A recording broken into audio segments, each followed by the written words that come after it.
Hi, നമ്മളെ ഇന്ന് കുറച്ച് മപ്പാസ് ഉണ്ടാക്കാൻ വേണ്ടിയാണ് കേട്ടോ. ചിക്കൻ മപ്പാസ് പള്ളിയിലേക്ക് നോയമ്പ് തുറക്ക് കൊടുക്കാനാണ് കേട്ടോ. അതിന് വേണ്ടി നമ്മൾ ചട്ടി വെച്ച് സവാള വാടി കഴിയുമ്പോൾ നമ്മൾ അതിനകത്തോട്ട് ഇഞ്ചി, പച്ചമുളക്, വെളുത്തുള്ളി, പച്ചമസാല ചതച്ചതും ഇട്ട് അത് നന്നായിട്ട് പച്ചമണം മാറുന്ന വരെ അത് നമ്മളിങ്ങനെ മൂപ്പിക്കണം.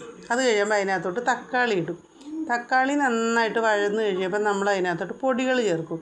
മഞ്ഞൾപ്പൊടി, മല്ലിപ്പൊടി, കുരുമുളക് പൊടി, ഗരം മസാലപ്പൊടി, ചിക്കൻ മസാലപ്പൊടി. ഗരം മസാലപ്പൊടി നമ്മൾ പൊടിച്ചതാണേ.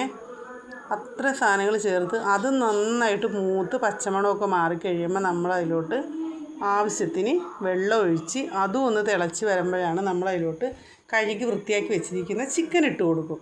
ആ ചിക്കൻ അതിൽ കിടന്ന് നന്നായിട്ട് തിളച്ച് നേരിയ തീയിൽ കിടന്ന് വേകണം കേട്ടോ. വെന്ത് ഇതായി വരുമ്പോൾ നമ്മൾ അതിനകത്തോട്ട് 4 തേങ്ങയാണ് കേട്ടോ ഞാൻ അരച്ച് വെച്ചിരിക്കുന്നത്. 4 തേങ്ങ. എന്താ വെച്ചാൽ പള്ളിയിലേക്ക് നോമ്പ് തുറ കൊടുക്കണമല്ലോ, അപ്പോൾ ഒത്തിരി കറി വേണമല്ലോ. ഇടിയപ്പത്തിനുള്ള കറിയാണേ. അപ്പോൾ അത് കാരണം നമുക്ക് അതിനാവശ്യമുള്ള അരപ്പ് വേണം. അപ്പോൾ തേങ്ങ അരയ്ക്കുമ്പോൾ അതിനകത്തോട്ട് ഒരു 5-6 ഏലക്കയും കൂടി ഇട്ടിട്ടാണ് ഞാൻ അരച്ചേക്കുന്നത്.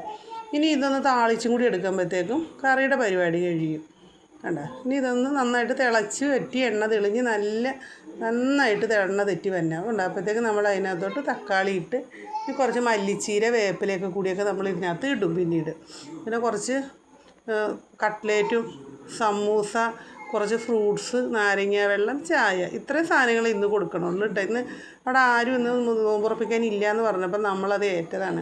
പക്ഷെ ഇപ്പോൾ ഗ്യാസ് ഇല്ലാത്തതുകൊണ്ട് നമുക്ക് ചെയ്യാൻ ബുദ്ധിമുട്ടാണ്. നമ്മൾ 2 ദിവസമായിട്ട് നമ്മുടെ ബോർബല പണിയൊന്നും ചെയ്യുന്നില്ല. നമ്മുടെ പരിപാടികളും ജോലിയൊക്കെ മുടങ്ങിക്കിടക്കണേണ്. എന്നാലും നമ്മളൊരു നല്ല കാര്യത്തിനല്ലേ എന്നോർത്ത് നമ്മളത് ഏറ്റെടുത്ത് നമ്മളുള്ള ഗ്യാസിൽ അതൊക്കെ ഒപ്പിക്കണേണേ. ഇത് നമ്മൾ മപ്പാസ് താളിക്കാൻ പോണേണ് കേട്ടോ.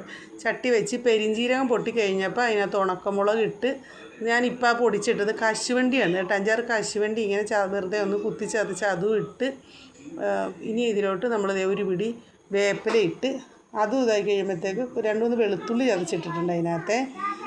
ഈ മുളക് പൊടി ഇട്ട് മൊരിഞ്ഞ് കഴിയുമ്പോൾ നമ്മളിനി അത് അതിലോട്ട് അങ്ങ് കൊട്ടും. കുറച്ച് മല്ലിച്ചപ്പും ഒക്കെ ഇട്ട് കഴിയുമ്പോഴത്തേക്ക് നമ്മുടെ ചിക്കൻ മപ്പാസ് റെഡിയാണ്. നല്ല രുചിയാണ് കേട്ടോ ഇത് പലഹാരത്തിനൊക്കെ. എന്ത് പലഹാരത്തിനും ഇത് ടേസ്റ്റാണേ. അപ്പം അധികം സാധനങ്ങളൊന്നും കൊടുക്കാൻ പറ്റത്തില്ല. നമുക്ക് ഇപ്പോഴത്തെ സാഹചര്യം അറിയാമല്ലോ. ഗ്യാസാണ് എല്ലാവർക്കും മെയിൻ, അതുമില്ല. അപ്പോൾ എല്ലാവരും ഇഷ്ടപ്പെട്ട സബ്സ്ക്രൈബ് ചെയ്യുക, ലൈക്ക് ചെയ്യുക, സപ്പോർട്ട് ചെയ്യുക. കുറച്ച് ഫ്രൂട്ട്സും മേടിച്ച് വെച്ചിട്ടുണ്ട്. അത് ഒത്തിരി ആൾക്കാരൊന്നും ഇല്ല കേട്ടോ. പള്ളിയിൽ കൂടിപ്പോയി ഒരു 35-40 പേരെ ഉണ്ടാവുള്ളൂ. ചെറിയൊരു പള്ളിയാണേ. അതുകൊണ്ട് ഇത്രയൊക്കെ ഉള്ളൂ കേട്ടോ. ഇന്ന് എല്ലാവരും ഇഷ്ടപ്പെട്ട സബ്സ്ക്രൈബ് ചെയ്യണം എല്ലാവരും. അങ്ങനെ അമ്മക്കിളിക്കൂടിൻ്റെ നോമ്പ് തുറപ്പിക്കലായിരുന്നു.